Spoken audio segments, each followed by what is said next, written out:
الحمدللہ وکفا والصلاة والسلام علی عبادہ الذین اصطفى خصوصا علی افضلہم وخاتم النبیین محمد الامین وعلی آلہ وصحبہ اجمعین اما بعد فقد قال اللہ تبارک وتعالی کما ورد فی سورۃ حامیم السجدہ اعوذ باللہ من الشیطان الرجیم بسم اللہ الرحمن الرحیم ومن احسن قولا ممن دعا الى اللہ وعمل صالحا وقال اننی من المسلمین ولا تستوی الحسنة ولا السیئة ادفع بالتي هي احسن فَإِذَا الَّذِي بَيْنَكَ وَبَيْنَهُ عَدَاوَةٌ كَأَنَّهُ وَلِيٌّ حَمِيمٌ وَمَا يُلَقَّاهَا إِلَّا الَّذِينَ صَبَرُوا وَمَا يُلَقَّاهَا إِلَّا ذُو حَظٍّ عَظِيمٍ وَإِمَّا يَنزَغَنَّكَ مِنَ الشَّيْطَانِ نَزْغٌ فَاسْتَعِذْ بِاللَّهِ انہو هو السمیع العلیم صدق اللہ العظیم رب اشرح لی صدری ویسر لی امری واحلل عقدۃ من لسانی یفقہوا قولی اللہم ربنا الہمنا رشدنا واعذنا من شرور انفسنا اللہم ارنا الحق حقا وارزقنا اتباعہ وارنا الباطل باطلا وارزقنا اجتنابہ اللہم وفقنا لما تحب وترضى آمین یا رب العالمین۔ یہ پہلے عرض کیا جا چکا ہے کہ ہمارے اس منتخب نصاب کے حصہ اول کا جو چوتھا اور آخری درس ہے وہ دو حصوں پر مشتمل ہے، اور یہ دونوں حصے بڑے ڈسٹنکٹ ہیں، ایک دوسرے سے نمایاں طور پر بالکل جدا، اگرچہ باہم مربوط ہیں لیکن اپنی جگہ پر سیلف سفیشینٹ اور خود مکتفی۔ گزشتہ نشست میں پہلے حصے کا بیان تقریباً مکمل ہو چکا تھا، اور میں نے یہ عرض کیا تھا کہ یہ اصل میں مرتبہ ولایت کی تعبیر ہے۔ اگرچہ یہ لفظ ولایت اس مقام پر وارد نہیں ہوا، لیکن قرآن حکیم میں جیسے کہ اصول ہے کہ اہم مضامین کم سے کم دو مرتبہ ضرور آتے ہیں، اور ان کے مابین کچھ لفظی فرق ہوتا ہے، کچھ ترتیب کا فرق ہوتا ہے، تقدیم و تاخیر، کہیں کوئی بات پہلے آ جائے گی دوسری بات بعد میں آئے گی، کہیں وہ دوسری بات پہلے آ جائے گی اور پہلی بات جو ہے مؤخر ہو جائے گی، اور کوئی معمولی سا لفظی فرق بھی ہوگا۔ بلکہ اسی سے بڑی مدد ملتی ہے قرآن مجید پر غور و فکر کرنے میں کہ القرآن یفسر بعضہ بعضا، قرآن کا ایک حصہ دوسرے حصے کی تفسیر کرتا ہے۔ چنانچہ اسی فرق و تفاوت سے اور جو بھی تھوڑا سا اختلاف واقع ہوتا ہے لفظی، بہت سے علمی نکات جو ہیں وہ انہی کی مدد سے حل ہو جاتے ہیں۔ تو ان آیات کا جو مثنیٰ ہے قرآن مجید میں وہ کل ہم دیکھ چکے ہیں، وہ سورہ یونس کی آیات 62 تا 64، اور یہ بھی گویا کہ جو میں نے کل بات عرض کی تھی اس کی ایک دلیل ہے یا اس کی ایک مثال ہے کہ 3 آیات ہی وہ ہیں، سورہ یونس کی آیات 62، 63 اور 64، اور 3 ہی آیات یہ ہیں سورہ حامیم السجدہ کی آیات 30، 31 اور 32، اور ان تینوں کے ساتھ بہت گہری مشابہت کا معاملہ ہے۔ وہاں فرمایا گیا الا ان اولیاء اللہ لا خوف علیہم ولا هم یحزنون الذین آمنوا وکانوا یتقون لهم البشری فی الحیاۃ الدنیا وفی الآخرہ لا تبدیل لکلمات اللہ ذالک هو الفوز العظیم۔ اب دیکھیے، نوٹ کیجئے، یہاں پہلے ڈیفائن کیا گیا ہے ان الذین قالوا ربنا اللہ ثم استقاموا، جبکہ یہ ڈیفینیشن سورہ یونس میں بعد میں آ رہی ہے، الذین آمنوا وکانوا یتقون، دونوں کا مفہوم ایک ہے۔ یقیناً وہ لوگ جنہوں نے کہا ہمارا رب اللہ ہے پھر اس پر جم گئے، اور وہاں فرمایا وہ لوگ جو ایمان لائے اور جنہوں نے تقویٰ کی روش اختیار کیے رکھی۔ بات ایک ہی ہے، ایک پھول کا مضمون ہو تو 100 رنگ سے باندھو، تو وہاں پہلے یہاں بعد میں الذین آمنوا وکانوا یتقون، باقی مضمون مشترک وہی ہے، لا خوف علیہم ولا هم یحزنون، اسی کی بشارت جو ہے وہ سورہ حامیم سجدہ میں ہم نے دیکھا کہ فرشتے یہ بشارت لے کر نازل ہوتے ہیں اللہ تخافوا ولا تحزنوا۔ وہاں لفظ آیا سورہ یونس میں بشرا لہم البشرا فی الحیات الدنیا وفی الآخرہ، یہاں وہی لفظ آیا وابشروا بالجنۃ التی کنتم توعدون، یہاں بھی آیا فی الحیات الدنیا وفی الآخرہ، اور وہاں بھی آیا نحن اولیاؤکم فی الحیات الدنیا وفی الآخرہ۔ تقابل کیجئے کس قدر گہری مشابہت ہے، صرف کچھ لفظی فرق ہوگا، باقی ایک ہی مضمون ہے۔ یہ بات بھی نوٹ کر لیجئے جو میں نے عرض کی تھی کہ انسان کے لیے اکتسابی جو درجات ہیں جن تک انسان اپنی محنت سے، سعی سے، کوشش سے، جد و جہد سے رسائی حاصل کر سکتا ہے، اس میں یہ آخری درجہ ہے مرتبہ ولایت۔ بلکہ جیسا کہ میں عرض کر چکا ہوں، استقامت کا جو ظاہری پہلو ہے، خارجی پہلو ہے اطاعت، جب انسان اس مقام پر پورے طور پر متمکن ہو جاتا ہے اللہ تعالیٰ کی اطاعت ہمہ وقت تمام معاملات میں، تو یہ گویا کہ مقام عبدیت ہے۔ مقام عبدیت اور مرتبہ ولایت یہ در حقیقت مضمون ہے سورہ حامیم سجدہ کی ہمارے اس درس کی پہلی 3 آیات کا، یعنی آیات 30، 31 اور 32۔ اس سے بلندتر ایک درجہ اور ہے، وہ درجہ در حقیقت انبیاء کے لیے مخصوص رہا، استفائیت۔ ان اللہ اصطفی آدم ونوحا وآل ابراہیم وآل عمران علی العالمین، اور یہی لفظ آیا ہے سورہ حج کے آخری رکوع میں اللہ یصطفی من الملائکۃ رسلا ومن الناس، اللہ چن لیتا ہے، پسند فرما لیتا ہے فرشتوں میں سے بھی اپنے پیغامبر، انسانوں میں سے بھی اپنے الچی۔ اور یہ مرتبہ جیسا کہ میں نے عرض کیا ہے اصولاً تو مخصوص تھا نبوت کے لیے، نبوت کا دروازہ بند ہو چکا، البتہ اسی کے ساتھ اسی کا عکس سمجھیے ایک مقام اجتباعیت ہے، یہ مقام اجتباعیت اب بھی جاری ہے، اور یہ ایک عکس ہے مقام نبوت کا، مقام استفائیت کا۔ یہ ہے در حقیقت وہ مرتبہ جس پر امت محمد صلی اللہ علیہ وسلم اب بحیثیت مجموعی فائز ہے۔ وَجَاهِدُوا فِي اللَّهِ حَقَّ جِهَادِهِ هُوَ اجْتَبَاكُمْ، تم چنے جا چکے ہو، تمہارا سلیکشن ہو گیا ہے، اپنے نصیب پر فخر کرو۔ جیسے یہ مقام ہے حظ عظیم، وہ بھی بہت بڑے نصیب والا مقام ہے جس کا تذکرہ ہو رہا ہے۔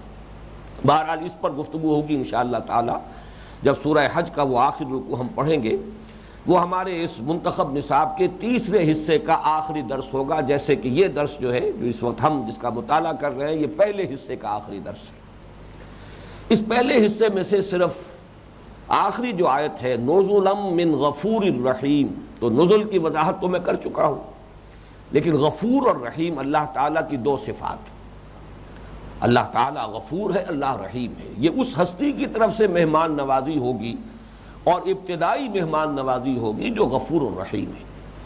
قرآن مجید میں آیات کا اختتام جن اسماء و صفات الہیہ سے ہوتا ہے، اور یہ عام اسلوب ہے قرآن کا، اکثر آیات کے آخر میں آپ دیکھیں گے انہ هو السمیع البصیر، انہ علیم الخبیر، وہو العزیز الحکیم، تو مختلف جو ہے جوڑے آتے ہیں، اور ان اسماء و صفات کی مناسبت ہوتی ہے اس مضمون کے ساتھ کہ جو ان آیات میں آ رہا ہے جن کے آخر میں وہ اسماء و صفات مذکور ہیں۔ تو یہاں نوٹ کیجئے تو وہ بات جو کل میں نے حدیث نبوی کے حوالے سے آپ کو بتائی تھی کہ حضور نے ارشاد فرمایا، یہ مسلم شریف کی روایت ہے حضرت ابو ہریرہ رضی اللہ تعالی عنہ سے، کہ انہ لن ینجو احد منکم بعملہ، اے مسلمانوں کبھی یہ گمان نہ کرنا کہ تم میں سے کوئی شخص محض اپنے عمل کی بنا پر نجات پا سکے گا۔ اب یہ چونکہ بڑا کیٹیگوریکل سٹیٹمنٹ تھا تو صحابہ میں سے کسی نے ہمت کی، جرأت کی، اور ہمیں ان کا ممنون احسان ہونا چاہیے کہ انہوں نے یہ ہمت کر لی، حضور سے پوچھ لیا، تو ہمیں علم اور حکمت کا یہ موتی جو ہے اللہ تعالیٰ کی طرف سے اللہ کے رسول صلی اللہ علیہ وسلم کے ذریعے عطا ہو گیا کہ جب سوال کیا ولا انت یا رسول اللہ، اے اللہ کے رسول کیا آپ بھی؟ فرمایا ہاں، ولا انا الا ان یتغمدنی ربی برحمت منہ وفضل، میں بھی نجات نہیں پا سکوں گا اللہ کے ہاں جب تک کہ اللہ تعالیٰ اپنی رحمت اور اپنے فضل سے مجھے ڈھانپ نہ لے، مجھ پر سایہ نہ کر لے۔ تو یہ بات بہت قابل توجہ ہے، غفور اور رحیم ہونے کے حوالے سے ہے، جنت محض اپنے عمل کے ذریعے سے نہیں کمائی جا سکے گی، یہ بات قرآن مجید میں بہت سے مقامات پر آئی ہے۔ یہاں صرف غفور اور رحیم دو الفاظ کے حوالے سے، اللہ تعالیٰ کی دو صفات کے حوالے سے وہ پورا مضمون جو ہے وہ گویا کے سامنے آ گیا۔ اب آئیے اس درس کے حصہ ثانی کی طرف، جس کی 4 آیات کی میں نے آج ابتدا میں تلاوت کی ہے۔ اس کے لیے عنوان ذہن میں رکھ لیجئے، مقام دعوت و عزیمت۔ اگرچہ عزیمت کا لفظ ہم اپنے درس ثالث کے ضمن میں استعمال کر چکے ہیں، لیکن دعوت کے ساتھ اس عزیمت کے لفظ کو میں اس لیے شامل کر رہا ہوں کہ وہاں بھی آپ کو یاد ہوگا سورہ لقمان میں حضرت لقمان کی نصیحت جو تھی، اس میں الفاظ آئے تھے، یا بنی اقم الصلاۃ وامر بالمعروف وانہی عن المنکر واصبر علی ما اصابک ان ذلک من عزم الامور۔ وہاں بھی امر بالمعروف نہی عن المنکر، اور پھر اس میں صبر، جو بیتے اس کو جھیلو۔ اس اعتبار سے دعوت کے ساتھ خصوصی جو ہے مناسبت ہے عزیمت کی، ان ذلک من عزم الامور۔ اور یہ بھی میں آپ کو نوٹ کرا دوں کہ ہمارے دور کے ایک بہت بڑے عالم دین مولانا سید ابو الحسن علی ندوی، جن کا زیادہ مشہور نام جو ہے مولانا علی میاں ہے، ان کی 5-6 جلدوں میں یہ کتاب ہے، تصنیف ہے، جس کا نام ہی ہے تاریخ دعوت و عزیمت۔ اور یہ واقعتاً لائق مطالعہ کتاب ہے کہ ہم دیکھیں کہ کون کون سی ہستیاں جو ہیں امت کی تاریخ میں اس مقام دعوت و عزیمت پر نمایاں طور پر فائز رہی ہیں۔ ویسے تو لاکھوں افراد وہ ہوں گے جو یہ کام کرتے رہے ہیں، جو تسلسل چلا آ رہا ہے دین کا، وہ انہی کی محنتوں اور انہی کے اثار و قربانی کا جو ہے ثمرہ ہے، لیکن جو بہت نمایاں رہے اس مقام دعوت و عزیمت پر فائز ہونے کے اعتبار سے، ان کی تاریخ ہے جو انہوں نے مرتب کی ہے۔ اب آئیے، فرمایا وَمَنْ أَحْسَنُ قَوْلًا مِّمَّنْ دَعَا إِلَى اللَّهِ وَعَمِلَ صَالِحًا وَقَالَ إِنَّنِي مِنَ الْمُسْلِمِينَ۔ اس ایک آیت کے 3 حصے ہیں۔ سب سے پہلے دعوت الی اللہ، ومن احسن قولا ممن دعا الی اللہ۔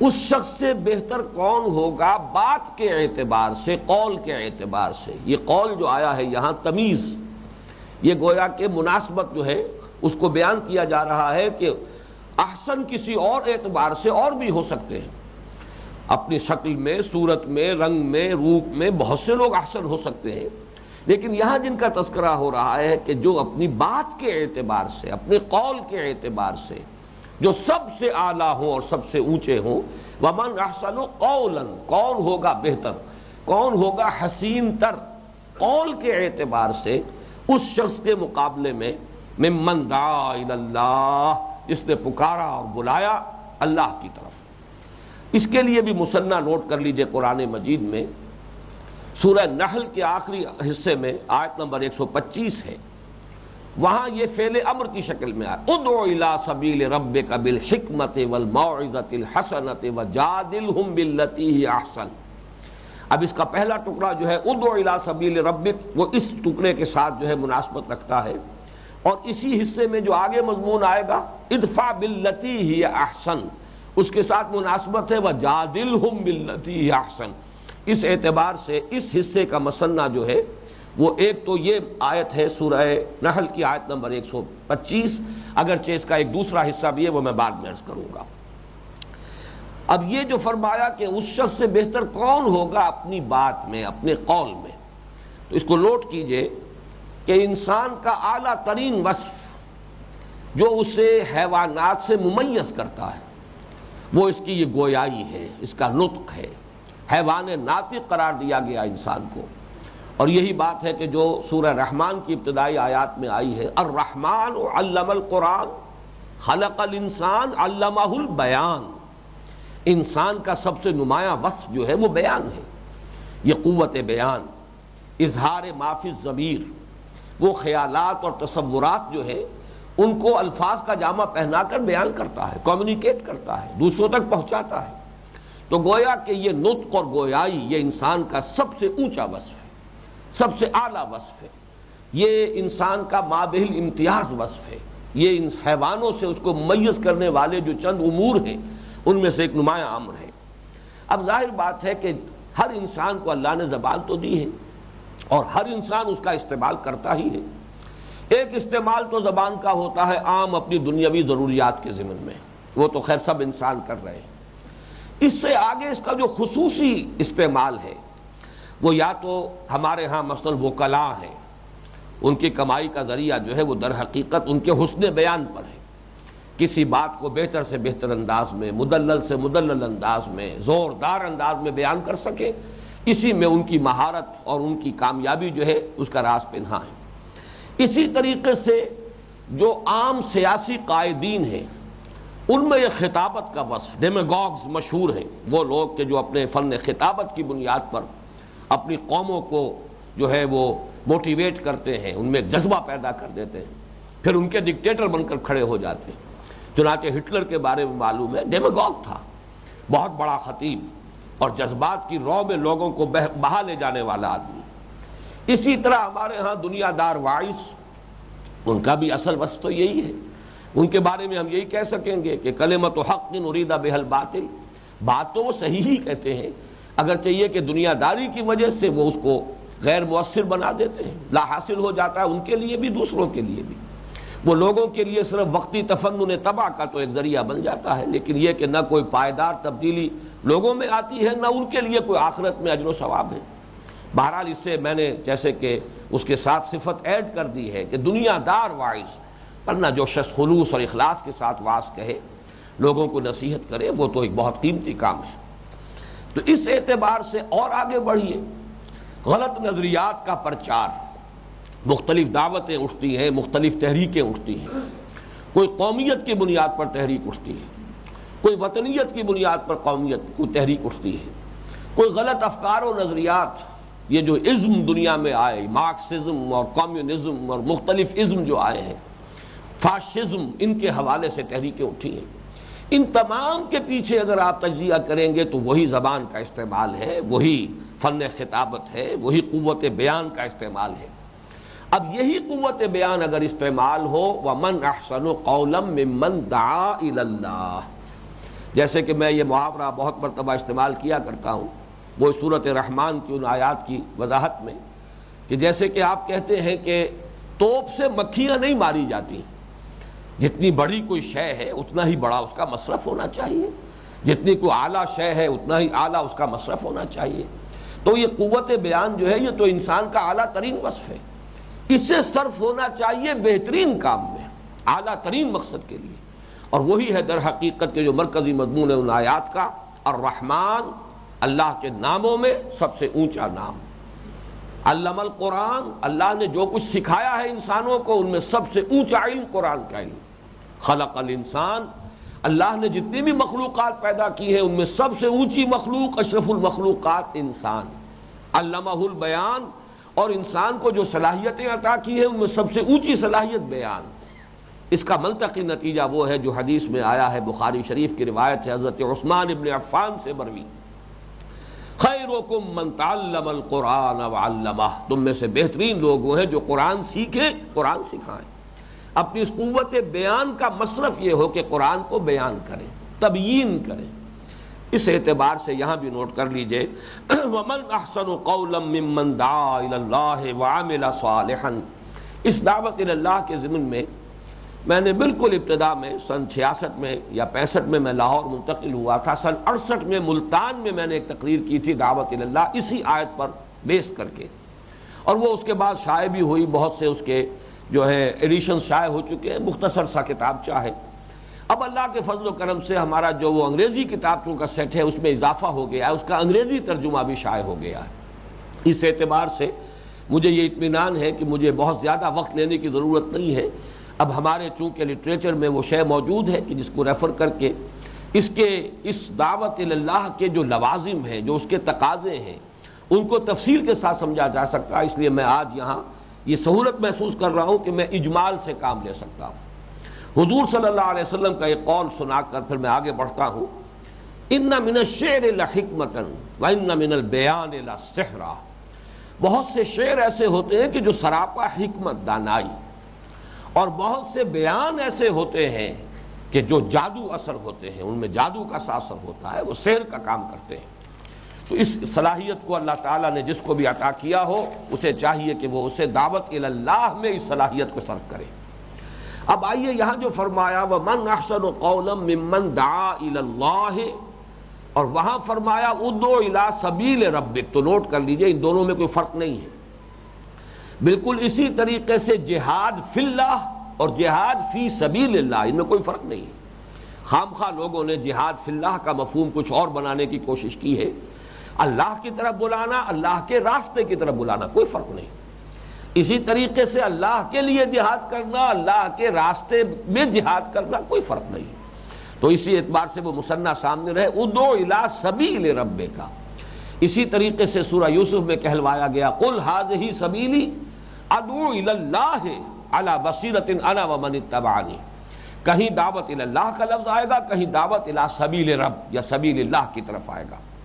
لیکن اگلا ٹکڑا ہے وعامل صالحا۔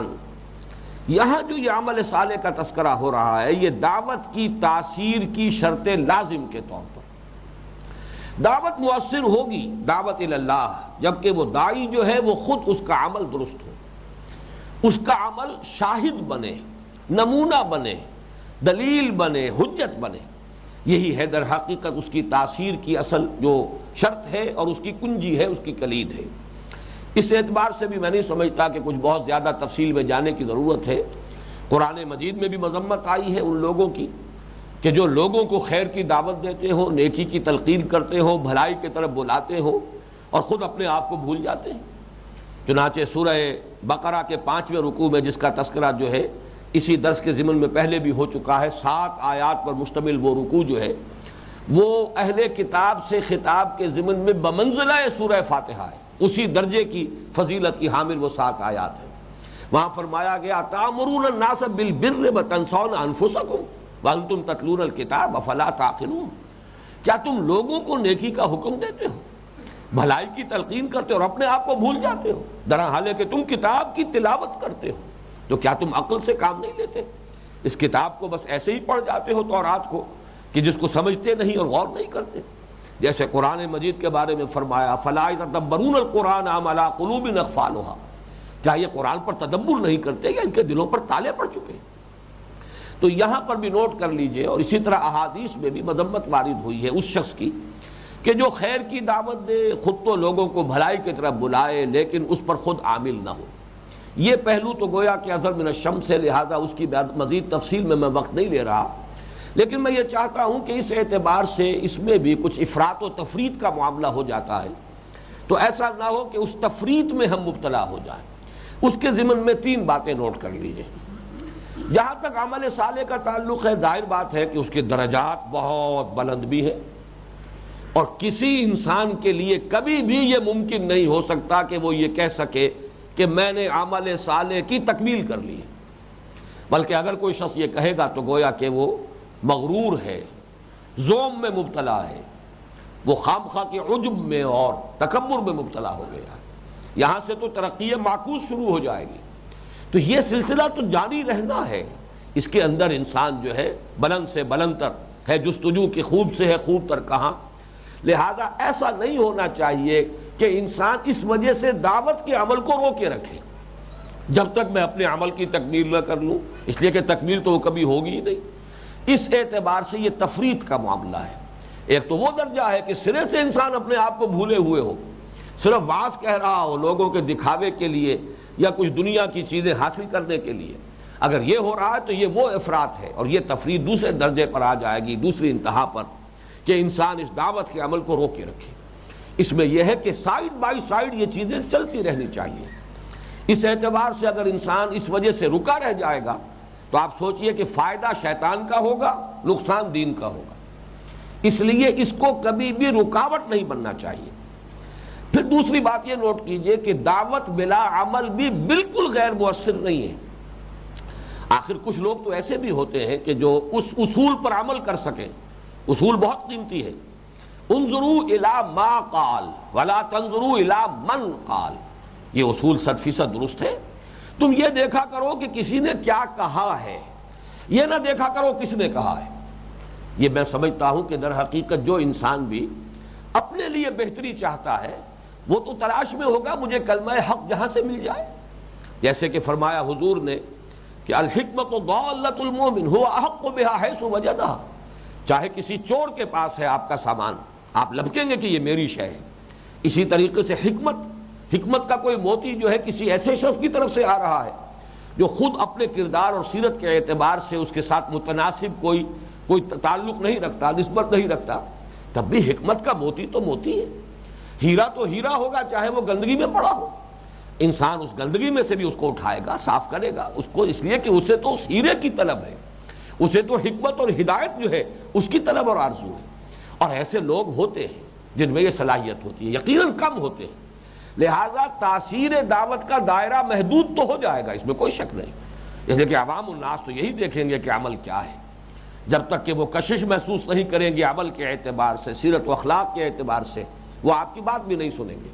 بلکہ یہ کہ واقعتاً یہ ہے کہ اگر گیپ بہت زیادہ ہو، اگر ڈسپیرٹی جو ہے وہ بہت گراس ہو، تو پھر یقیناً دعوت بالکل غیر مؤثر بھی ہو جائے گی، بلکہ ایک منفی نتیجہ بھی نکل آئے گا کہ ایک منفی تاثر قائم ہو اور دعوت ہی بدنام ہو جائے۔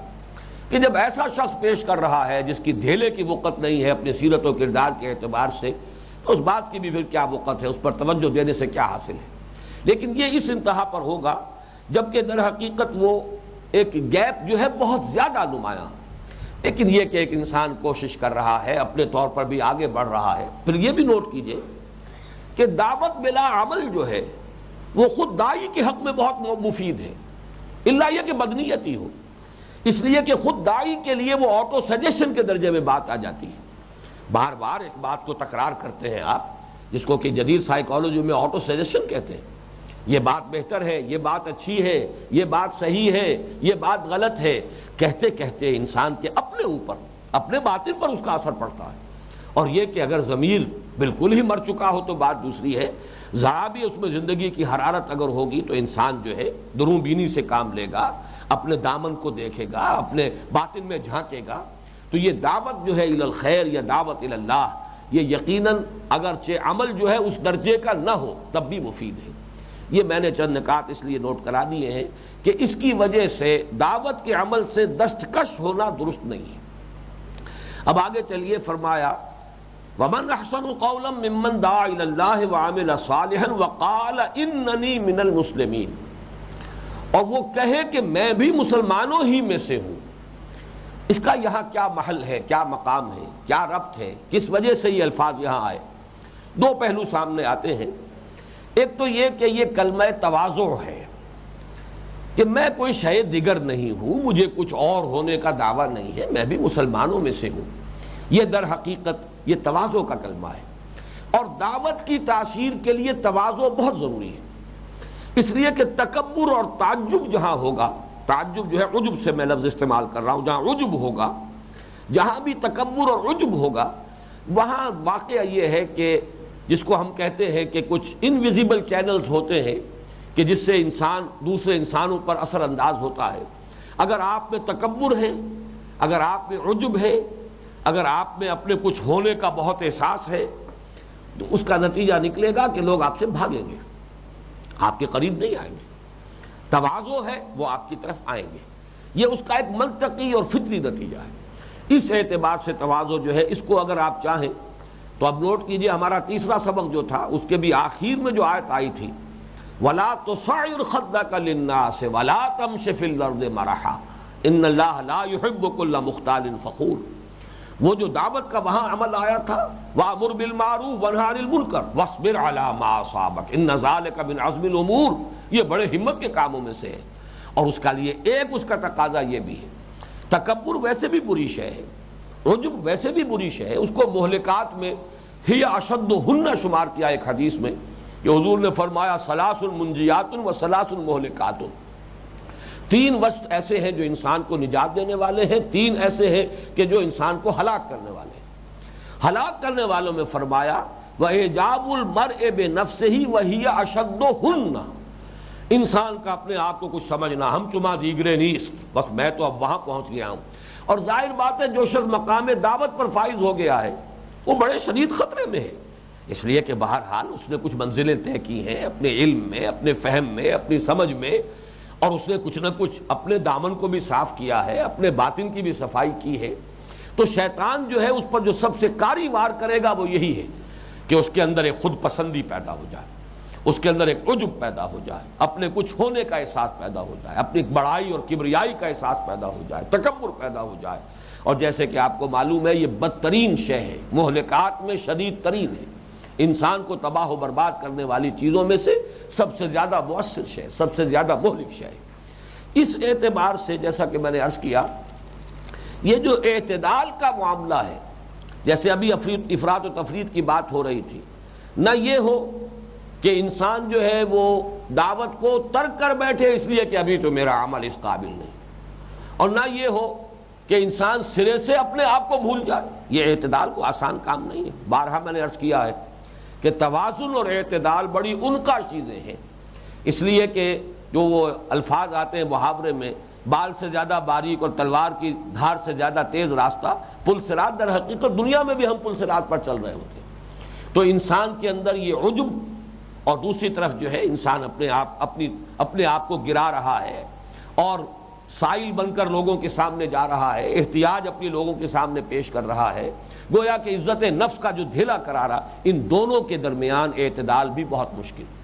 جیسے وہ دعوت کو چھوڑ دینا اس وجہ سے کہ ابھی میں کامل نہیں، اسی طریقے سے دوسرے برعکس کہ دعوت دیے چلے جانا اور اپنے آپ کو بھولے رہنا۔ اتامرون الناس بالبر وتنسون انفسکم وانتم تتلون الکتاب، ان کے مابین بھی اعتدال آسان نہیں۔ بہرحال ایک بات سامنے ہو کہ اعتدال مطلوب ہے، حتی الامکان انسان کوشش کرے۔ اسی طرح خود پسندی اور خامخواہ کو اپنے آپ کو لوگوں کے سامنے اپنی عزت نفس جو ہے اس کا دھیلا کرا لینا، یہ دونوں چیزیں پسند نہیں ہیں، ان کے مابین ایک توازن کی ضرورت ہے۔ بہرحال ایک تو اننی من المسلمین جو ہے یہ کلمہ تواضع ہے، میں مسلمانوں ہی میں سے ہوں۔ دوسرے اس کا ایک نتیجہ نکلتا ہے، اور وہ بھی یہاں میں سمجھتا ہوں کہ بڑے حکیمانہ انداز میں یہاں پیش نظر ہے، تفرقے سے اجتناب، نئے نام رکھنا، اپنے لیے نئے علم تجویز کر لینا، امتیازی خصوصیات اور شاعر بنا لینا، یہ بھی در حقیقت تفرقے کو بڑھانے والی شے ہے۔ کوشش کرو اپنے آپ کو ملت کی وحدت میں گم کرنے کی، کام کرو۔ جیسے کہ اب ہمارے ہاں اس میں بھی بڑی افراط و تفریط کا معاملہ رہا ہے، پھر وہی بات آ رہی ہے۔ ایک زمانہ تھا کہ ہمارے ہاں کسی شخص کا نام مکمل نہیں ہوتا تھا، فلاں ابن فلاں الحنفی، اور اس کے بعد پھر یا چشتی، دو نسبتیں اپنی جب تک نمایاں کرے نام نہیں آتا تھا۔ معلوم ہونا چاہیے کہ فقہ میں وہ کون سے فقہ کا مقلد ہے، اور وہ جو سلاسل ہیں تصوف کے ان میں سے کون سے سلسلے سے منسلک ہے، وہ ناموں کے مستقل جز بن جاتے تھے۔ اسی طریقے سے ایک دوسری انتہا آج ہمارے سامنے ہے، پاکستان میں خاص طور پر بہت بڑا فتنہ، اسی آیت سے لفظ اخذ کیا گیا جماعت المسلمین۔ کچھ لوگوں نے اپنا نام رکھ لیا جماعت المسلمین، اور موقف یہ اختیار کیا کہ اگر کوئی شخص اپنے آپ کو حنفی کہتا تو بھی مشرک ہے، کوئی اپنے آپ کو اہل حدیث کہتا تو بھی مشرک ہے۔ حالانکہ یہ مسلک ہے، ان میں کوئی حرج نہیں ہے، اسے زیادہ نمایاں کرنے کی بھی ضرورت نہیں ہے، لیکن یہ کہ اس کا کوئی انسان اگر کسی ایک مسلک کو اختیار کیے ہوئے تو کوئی شرک بھی نہیں ہے۔ اور اس حد تک اب یہ جماعت جو ہے انتہا پسندی میں آگے بڑھ چکی ہے کہ جو بھی اپنے آپ کو حنفی کہے وہ مشرک، جو اہل حدیث کہے وہ مشرک، جو حنبلی اپنے آپ کو قرار دے وہ مشرک، اور مشرکوں کے پیچھے نماز نہیں ہوتی اور مشرکوں کو سلام نہیں کیا جا سکتا۔ لہذا اب انہوں نے اپنا نام، حالانکہ تفرقہ خود کر رہے ہیں، اب مسلمانوں میں سے ایک اور ٹکڑا کاٹ کر اپنی علامت جو ہے اپنے علم کے طور پر نام اختیار کر لیا جماعت المسلمین، اور کہتے ہیں بس جو حق ہے اور اسلام ہے وہ اس میں دائر ہے، ہماری ہی اس جماعت کے اندر ہے، باقی سب گویا کہ اسلام کے دائرے سے خارج ہے۔ بہت سے اچھے کام، بہت سے نیک نیتی کے ساتھ شروع ہونے والے کام انتہا پسندی کا شکار ہو کر فتنہ بن جاتے ہیں۔ اس اعتبار سے یہ تفرقے سے بچنے کے لیے بھی، بلکہ مجھے یاد آ رہا ہے میرے استاد مولانا منتخب الحق رحمۃ اللہ علیہ، ان کا انتقال ہو گیا ہے، وہ چونکہ بہار سے تعلق رکھتے تھے اور بہاریوں کی زبان میں ہم کا لفظ بہت ہے، وہ اکیلا کوئی شخص جا رہا ہو تو ہم جا رہے ہیں، ہم کر رہے تھے۔ تو ایک مرتبہ میں نے ان سے کہا کہ یہ ہم کا لفظ آپ کیوں استعمال کرتے ہیں اس کثرت کے ساتھ، اس میں تو کچھ تکبر کی بو آتی ہے۔ جواب انہوں نے جو دیا بہت پیارا تھا، انہوں نے کہا ہمارے نزدیک میں زیادہ تکبر ہے، میں انانیت کا مظہر تو لفظ میں ہے، ہم تو اپنے آپ کو جماعت میں گم کر دیتے ہیں، اپنی انفرادیت کو گویا کہ وہ جمعیت میں گم کر کے بات کر رہے ہوتے ہیں، ہم جا رہے ہیں۔ میں زیادہ تکبر کا پہلو انہیں نظر آتا ہے۔ بہرحال یہ نقطے کے اعتبار سے ایک عمدہ بات تھی۔ اس وقت یہ ادھر میرا ذہن اس لیے منتقل ہو گیا کہ ملت کی وحدت میں گم ہونے کی کوشش ہونی چاہیے، تو اقبال کا مصرع ہے قبائل ہو ملت کی وحدت میں گم. تو یہ ملت کی وحدت میں گم کرنے کی کوشش ہو بجائے اس کے کہ کوئی اپنے امتیازی شعائر امتیازی علامات. اب یہاں ہے کسی نے وہ ہری پگڑی باندھنی شروع کر دی ہے، وہ علامت ہے خاص جماعت کی. کچھ لوگ ہیں وہ سیاہ پگڑیاں جو ہے اس کو اپنی شاعر بنائے ہوئے ہیں.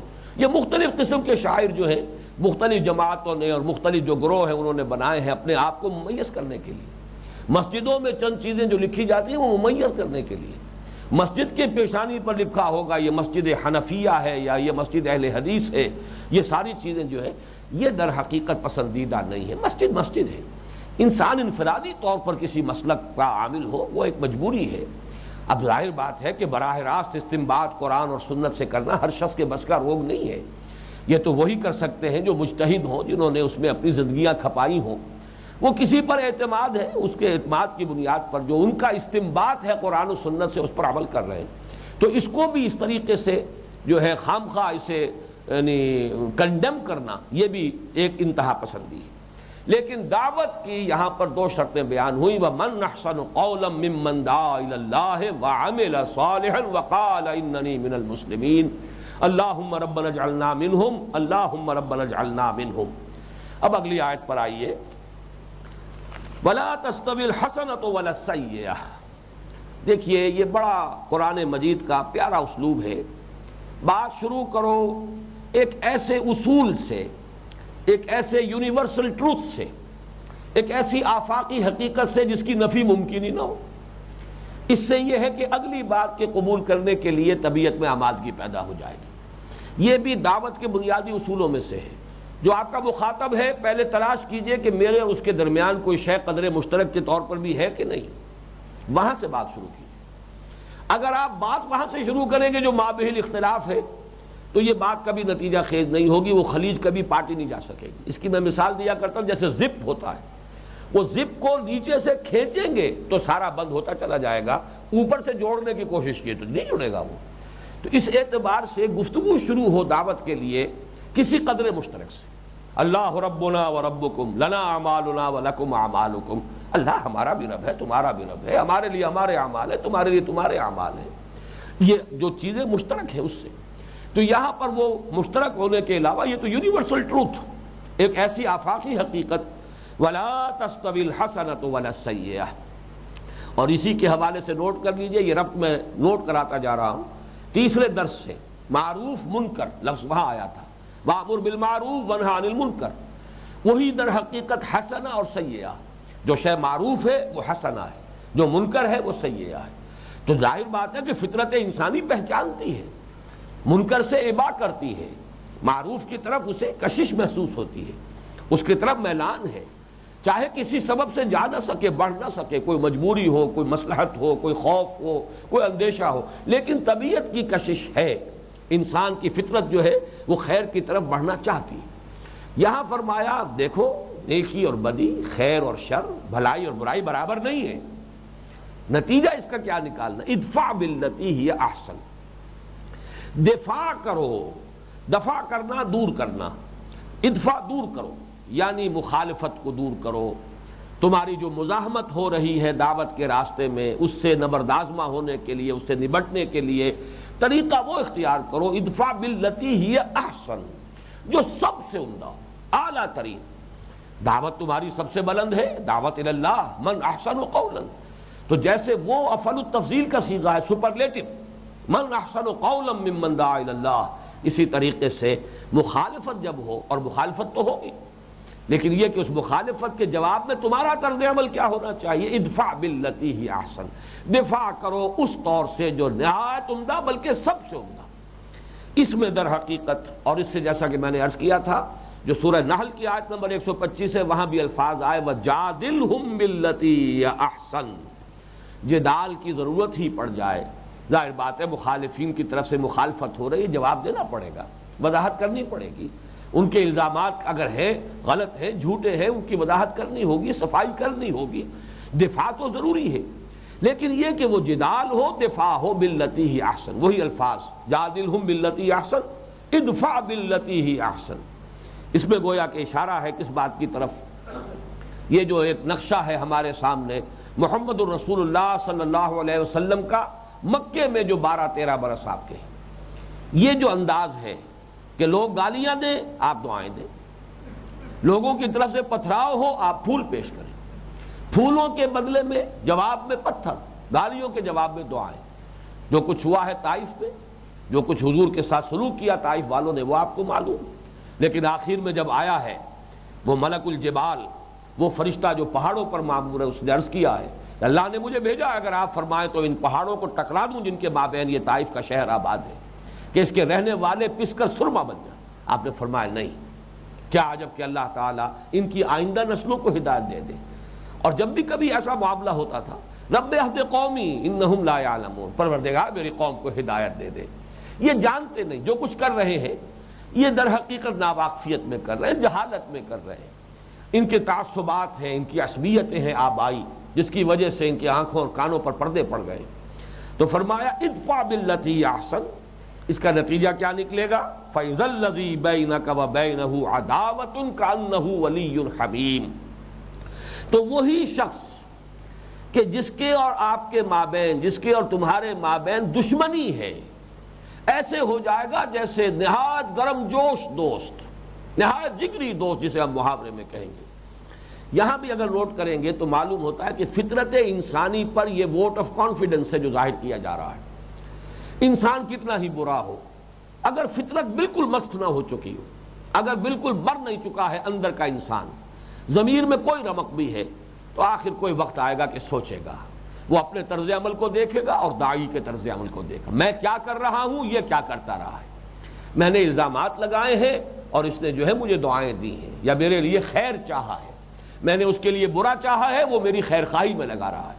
اور یہ انسان کی فطرت ہے، آخر اس سے وہ متاثر ہوتی ہے، اثر پذیر ہوتی ہے، اس کا نتیجہ نکلتا ہے فَإِذَا الَّذِي بَيْنَكَ وَبَيْنَهُ عَدَاوَةٌ كَأَنَّهُ وَلِيٌّ حَمِيمٌ۔ یہاں یہ نوٹ کر لیجئے، یہ مقام دعوت کی بات ہے، میں بعد میں ذرا تفصیل سے عرض کروں گا۔ اس سے اوپر بھی ایک مقام ہے، وہ مقام اقامت دین کا مقام ہے، اس کے تقاضے کچھ مختلف ہیں۔ جیسے مقام ولایت سے اوپر مقام ہے استفائیت اور اجتبائیت کا، ایسے ہی مقام دعوت سے بلند تر ایک مقام ہے مرحلہ اقامت دین، دین کو قائم کرنے کی جد و جہد میں۔ وہاں کچھ اور تقاضے بھی ہیں جو بعد میں واضح کروں گا۔ البتہ دعوت کے مرحلے پر اس میں کوئی شک نہیں کہ اقبال نے جو کہا با نشہ درویشی در ساز و دمادم زن، دعوت کے مرحلے میں آپ درویش نہیں بنیں گے، بلکہ مجھے کوئی اس میں بات نہیں، میں کہوں اگر بدھ مت کے بھکشو نہیں بنیں گے، اس لیے کہ درویش کا کام یہ ہے قہر درویش بر جان درویش، وہ اپنے اوپر جھیلتا ہے، کوئی جوابی کارروائی نہیں کر سکتا۔ یہاں ایک انسان قادر ہونے کے باوجود جوابی کارروائی نہ کرے، اپنے آپ کو تھامے اور روکے، یہ درویشی ضروری ہے، اس لیے کہ دعوت کے مؤثر ہونے میں اور دعوت کے مرحلے پر یہ گویا کہ ایک شرط لازم کی حیثیت رکھتی ہے۔ فَإِذَا الَّذِي بَيْنَكَ وَبَيْنَهُ عَدَاوَةٌ كَأَنَّهُ وَلِيٌّ حَمِيمٌ۔ اب جو بقیہ دو آیات ہیں انشاءاللہ تعالی وہ اگلی نشست میں ہم بیان کریں گے۔ بارک اللہ لی ولکم فی القرآن العظیم ونفعنی وإیاکم بالآیات والذکر الحکیم۔